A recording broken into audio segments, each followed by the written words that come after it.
حمدا كثيرا دائما ونصلي صلاة أبدا وبعد قال الله تبارك وتعالى في القرآن المجيد لا تجد قوم يؤمنون بالله واليوم الآخر يوادون من حاد الله ورسوله لو كانوا آباءهم وأبناءهم أو إخوانهم أو عشيرتهم أولئك كتب في قلوبهم الإيمان.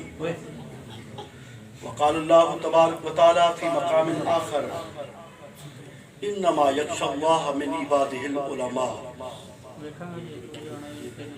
وقال رسول الله صلى الله تعالى عليه وسلم العلماء ورثة الأنبياء أو كما قال إن الله وملائكته يصلون على النبي يا أيها الذين آمنوا صلوا عليه وسلموا تسلیما.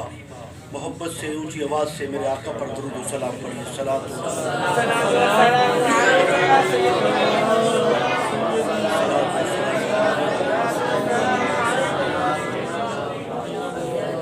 مقتدر معظم محتشم علماء کرام اور عزیز طلباء کرام، السلام علیکم ورحمۃ اللہ وبرکاتہ. آج ہم ایسی ہستی کی یاد میں اکٹھے ہوئے ہیں جو سراپا علم بھی تھی اور سراپا عشق بھی.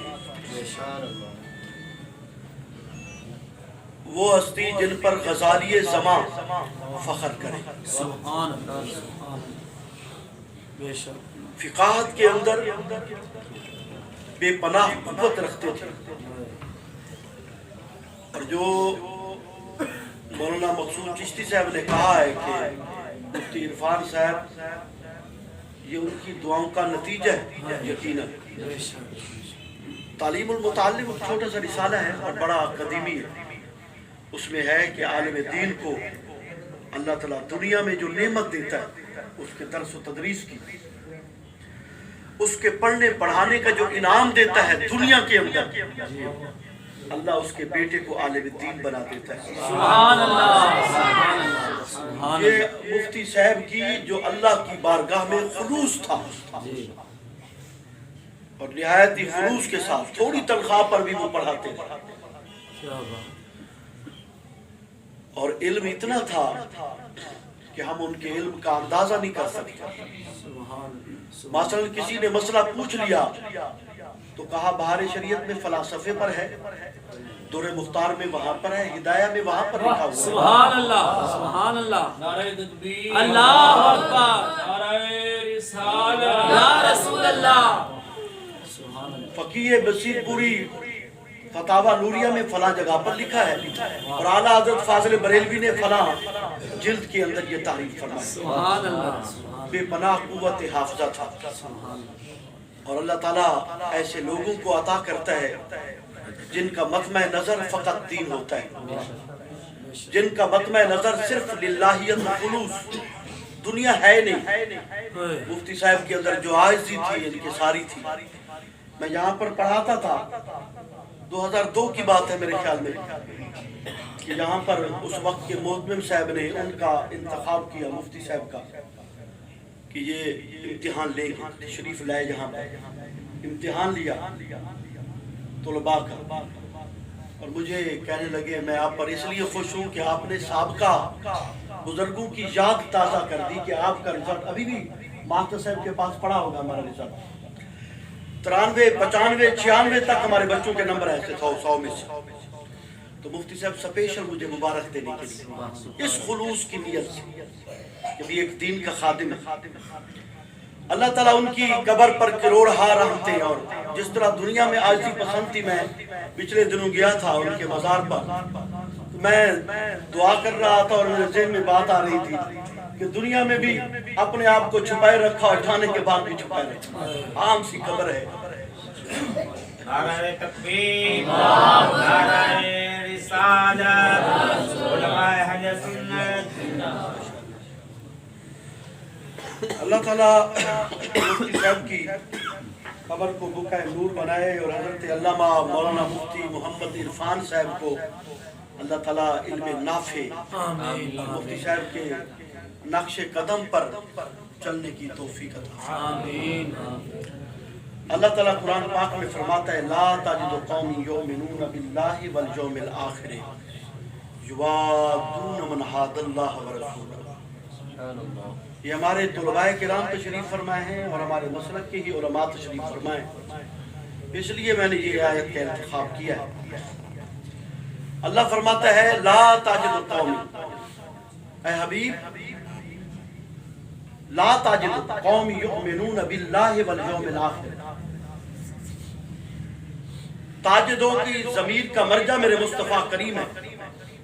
فرمایا حبیب جو مومنوں کا گروہ ہے، مومنوں کی جماعت ہے، ان میں سے تو ایک مومن بھی ایسا نہیں پائے گا. کون سا؟ یوادون من عاد اللہ ورسولہ، جو مومن ہو، اللہ پر بھی ایمان رکھتا ہو، آخرت پر بھی ایمان رکھتا ہو، پھر اس کے بعد تیرے اور میرے دشمن سے محبت رکھے. فرمایا مومنوں کی جماعت میں ایسا مومن نہیں ہے. واہ کیا بات ہے. فرمایا یہ نہیں ہو سکتا کہ محبت رسول سے ہو، محبت اللہ سے ہو، اور پھر اس کے بعد ان کے دشمنوں سے، ان سے بغاوت کرنے والوں سے پیار کرے. فرمایا ایسا نہیں ہو سکتا. وَلَوْ كَانُوا آبَاءَهُمْ، فرمایا گرچہ تیرا اور میرا دشمن ان کا باپ کیوں نہ ہو، مومن باپ کو چھوڑ دے گا، پر حبیب نہ تجھے چھوڑے گا نہ مجھے چھوڑے گا. سبحان اللہ. ان کا بیٹا کیوں نہ ہو، ان کا بھائی کیوں نہ ہو، اور عشیرتہم، فرمایا ان کا رشتہ دار کیوں نہ ہو. مومن اللہ نے یہ رشتے گنوائے ہیں، اور یہ ایسے رشتے ہیں جن کو انسان چھوڑ نہیں سکتا، لیکن رب العالمین فرما رہا ہے مومن کی یہ صفت ہے کہ مومن اللہ اور اس کے رسول سے محبت رکھتا ہے اور اس کے دشمنوں سے پیار نہیں رکھتا. گرچہ اس کا باپ ہو، اس کا بیٹا ہو، اس کا بھائی ہو، اس کے رشتہ دار ہو. اولاد دشمن تو ہو سکتے ہیں تیرے بھی اور تیرے حبیب کے. اگر دشمن باپ ہو، ہم باپ کو چھوڑ دیں تو ہمارا آسرا کون بنے گا، سہارا کون بنے گا، دعائیں کون دے گا. اگر تیرا اور تیرے حبیب کا دشمن بیٹا ہو ہم چھوڑ دیں تو ہمارا وارث کون بنے گا، ہماری وراثت کون سنبھالے گا، ہماری جائیداد کا مالک کون بنے گا. مولا اگر تو کہتا ہے بھائی ہوں چھوڑ دے تو پھر ہمارا بازو کون بنے گا. بھائی تو بازو ہوتے ہیں، بھائیوں کے ساتھ تو بہاریں ہوتی ہیں. کسی سے لڑائی پڑ گئی تو کون کام آئے گا. اور عشیرتہم، مولا اگر تیرا اور تیرے حبیب کا دشمن رشتہ دار ہوں، گوت اور برادری ہم چھوڑ دیں ان کو تو ہماری مدد کون کرے گا. برادری تو عزت ہوتی ہے. فرمایا اگر تم ان سب کو چھوڑ دو گے تو پھر اس کا نتیجہ کیا نکلے گا. اولئک کتب فی قلوبہم الایمان، فرمایا پھر اس کا نتیجہ یہ نکلے گا میں تمہیں ایمان عطا کروں گا، تم پکے مومن ہوو گے. اور پھر ذہن میں یہ بات آئی تھی کہ اگر لڑائی پڑ گئی، دشمنی پڑ گئی، جھگڑا پڑ گیا، ہم تو بھائیوں کو چھوڑ چکے، رشتہ داروں کو چھوڑ چکے، مولا تیری خاطر اور والدین کو چھوڑ چکے، اگر جھگڑا پڑ گیا تو کون مدد کرے گا. فرمایا وَأَيَّدَهُمْ بِرُوحٍ مِّنْهُ، فرمایا گھبرانے کی ضرورت نہیں. پھر اگر تو نے میرے حبیب کے لیے اور میرے لیے اگر تو نے سب کو چھوڑا تو جھگڑا پڑ گیا تو پھر جبریل تمہاری مدد کے لیے آئے گا، میں فرشتے بھیجوں گا مدد کے لیے. یہ احکم الحاکمین کا کلام ہے، یہ رب العالمین ارشاد فرما رہا ہے اور قرآن پاک ہے. لوگ آج صلح کلی کی بات کرتے ہیں کہ صلح کلی ہونی چاہیے، سارے وابیوں میں وابی، دیوبندیوں میں دیوبندی، شیعہ میں شیعہ، مرزائیوں میں مرزائی، عیسائیوں میں عیسائی. رب کہتا ہے ایسا نہیں چلے گا، ایک کے ہو کے رہو، یا میرے بنو یا ان کے بنو. اگر ان کے بنو گے تو پھر میرے نہیں ہوگے. واہ مفتی صاحب، واہ جی واہ، اور جن کے ذکر ہو رہا تھا ماشاءاللہ، مقصود صاحب نے جن کے نعرے لگائے، علامہ خادم